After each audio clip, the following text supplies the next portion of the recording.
The second week of Trials of Osiris and Destiny 2 brought us a map known as Anomaly, which is a reprisal of another map from Destiny 1, also called Anomaly. This map is on the moon, and it is, I don't want to say it's a hard map to play, because it's really not. It's just a very technical map to play at the higher level, and I'll get into why. And hopefully, if you watch the video, you also can kind of dominate this map with your friends or team or whoever you decide to play with. Getting right into this map will seem confusing, and that's because it does have quite a bit going on, in all honesty. There's a lot of angles, a lot of push points, a lot of choke points, and just a lot of lanes, or circular lanes, to be keeping track of. But it's alright, because once you understand the timings and what has an outlook on what, it becomes very, very clear. The big thing here for this map is communication is super, super, super important, and I guess being transparent with your team, letting them know where you're shooting, where you're looking, and knowing where they're going to be pushing and looking and shooting at the same time.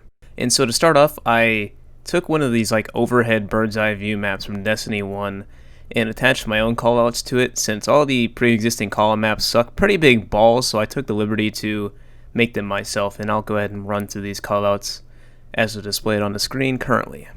And I know that this bird eye view blueprint map is going to be a little confusing, but bear with me. I'm going to start at the northwest here by Rover.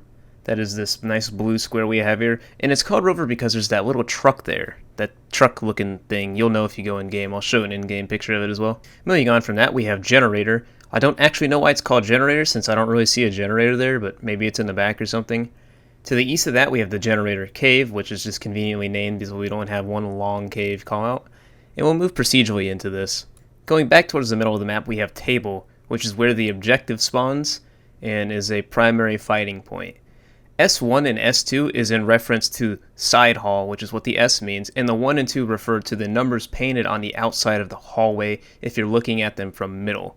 If you go into the map and you look at it, you'll see what I'm talking about. This was in Destiny 1 referred to as the 1 hall and the 2 hall, but those callouts kind of sucked balls, and so I've shorten the west and the east side of the map by just calling them 1 and 2, and you'll see on the map here when we move over to T1 and T2, they're called Terminal 1 and Terminal 2 because there's these little computers there. Going south a little bit, we have C1 and C2 for the closet, because this is just a very generic call out calling something a closet because it's a little place you can run into. And in connecting those two, we have the cat or catwalk. I know there's a callout on the map already called Catwalk, and I'm kind of reinventing the wheel here, so I apologize if you're not okay with that, but I'm doing it just because it's easier for me to do that. Going south from there is Connector, and underneath that is the pipes, or diamond, or whatever you would like to call it. I call it pipes because there's a little pipe area. I call it a connector because it connects elbow and ridge, which are both connecting like areas. Elbow is called elbow because it looks like a fucking elbow. Power is called power because there's a little power generator there. And we move up to the northeast from there is Backplat. That's the little jump up area outside of S1. I didn't really have anything else to call this, but it's commonly kind of used because people tend to clump up there, and you'll see an example of that later. And it's just a common push point to start off. Ridge is called Ridge because there's a bunch of rocks there, and it's a ridge. It's literally a ridge. And then from there is Cave. Cave is pretty big. That's where the A flag is, if I recall correctly, in non-ELIM game modes, or like Control or whatever. And that kind of extends all the way to the actual cave. There's a little under area where you can go underneath Table from cave, and I just call that crawl space, or like crawl or under Table. You can make up your own naming convention for that. It's pretty infrequently played, but it's one of those things where you can read the radar and say, oh, he's underneath Table or something like that. Closing remarks on callouts are just use your brain, use common sense. Someone makes a callout that he's in Generator Cave. I don't think there needs to be 7 different spots named there. Just be like, oh, he's on the radar. I see where he is. Cool. Radar does more of the work than you have to do. That's enough about callouts. I want to get into the actual gameplay and composition of the map itself. So I'm going to go into that. So ideally playing with your team, controlling the inside of the map is going to be ideal because that's where all the power positions are. That's where your heavy ammo spawns. That's where your objective spawns. Remember, the objective of elimination isn't necessarily to like kill all the enemies. Ironically enough, it's to win the round, and you win the round by either killing all the enemies or capturing the flag, which the flag spawns at Table. Thus, you probably just want to control the inside of the map. Now, I don't want to lead you astray and make you think that controlling the inside of the map is the end-all be-all, because the outside of the map is incredibly important too. These are key rotation points which allow you to retake control of the map. Per se, they are holding 3 snipers on the inside and they're holding 3 different spots of like entry. That's kind of hard to work around. However, the outside of the map comes into play, and we need to understand that utilization of the entire map is also very important. And I'll get into what I mean by this. Refocusing back on the inner control part, it's important to know the timings on this map, because if you don't, there's a good likelihood you get sniped trying to break into middle. So from the rover spawn and from the ridge spawn, the engagement timing to peak from there, like from table or fighting across the map itself, is at 155 on average. And I'm showing you rather what this looks like in a video clip here. Something else to consider is how quickly you started an engagement depends entirely on your team's setup and execution.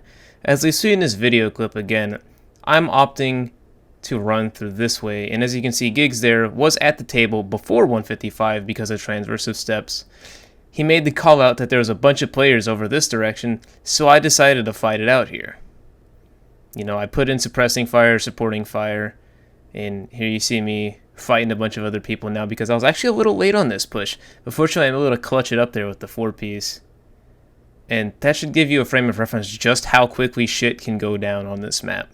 Something that's on the contrary of what I actually just recommended when fighting the inside is actually clumping up too much and not deciding to make a push quick enough. Because if you don't, what you're seeing right now is exactly what happens, and you just lose a round due to inactivity, you lose map control, you get aggressed, you get utility spammed on top of you, and you get pooped on. That's how it ends.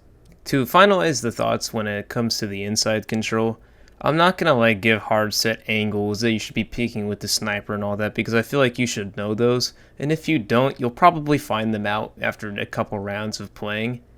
And just because I don't want to kind of seem like that's the end all be all, and I'm kind of lazy, but I'm putting a lot of effort into this video. It's taken me 4 days to make, so. That being said, inside control should be your priority.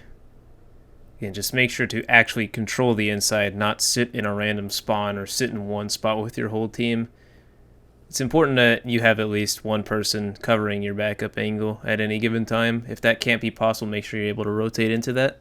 I find myself in a weird spot where I don't actually know what to talk about in this map because I understand it from a technical perspective, but from, I guess, maybe a lesser player's experience, like maybe a lesser experienced player or something like that would be the right way to put this. It seems like a hodgepodge of randomness. But anyway, I want to jump into loadout compositions, or at least special weapon compositions, and kind of throw out what I think makes sense, or the most sense rather. Starting off with the one that we saw the most commonly this weekend, it was actually triple shotgun, which was, I don't know if it's surprising since this week actually gave us the shotgun for the first time in the loot pool. I think it's more surprising to me because just how dominant sniper rifles are that I didn't really see 2 snipe, 1 snipe. It's triple shotgun, wow. Anyway, moving on, triple shotgun's really powerful on this because obviously everything is a glorified 2x2 hallway, and you can just get from point to point so quick on this map, and there's so much cover that there's almost no punishment to using 3 shotguns. However, this brings me to my next one, which is 2 shotty 1 snipe. 2 shotty 1 snipe is probably what I would say is the strongest in most cases because it allows you to actually control the inside of the map and just work as a team instead of just hyper-aggressing, which hyper-aggressing in a respawn game mode makes a lot of sense. You get the push, you press the advantage. But in this, it's not necessarily about pressing the advantage. As long as you have an orb and they can't get to it, you can literally sit AFK where you are for the most part. A player who's not aimbotting that can effectively utilize a sniper rifle on this map is a fucking nightmare to deal with when you have 2 other shotgunners always constantly pinching. Typically, this sniper player will play the long lanes while your 2 shotgunners push together. Like, for example, if we spawn on the catwalk side or we spawn at ridge, our sniper would probably hold outside of cat, looking towards T1 for that side push, while they just completely run straight towards table. So it's a very hard 2-sided bias and focus. And if they call out, oh, all pings at table, then snipe player walks up to cat, looks at table, and it's just a rain of fire. Snipe shots, shotgun shots, melees, hand cannon, all over the place. Super effective. Ideally, you just want to have your enemies locked into a death funnel on this map. I know this one's a little shorter compared to the Burnout video, but I just want to summarize and keep it short and sweet. I know I kind of was a little verbose last week. Keeping it short and sweet and giving you a nice TLDR. Control the inside. If it's triple sniper, you notice you struggling to take the inside, wrap around and fight the outside. Don't be afraid to utilize the entire map, and I feel like that's something that a lot of people are afraid to do. But those caves, that power hall, all of that elbow, it's just so powerful.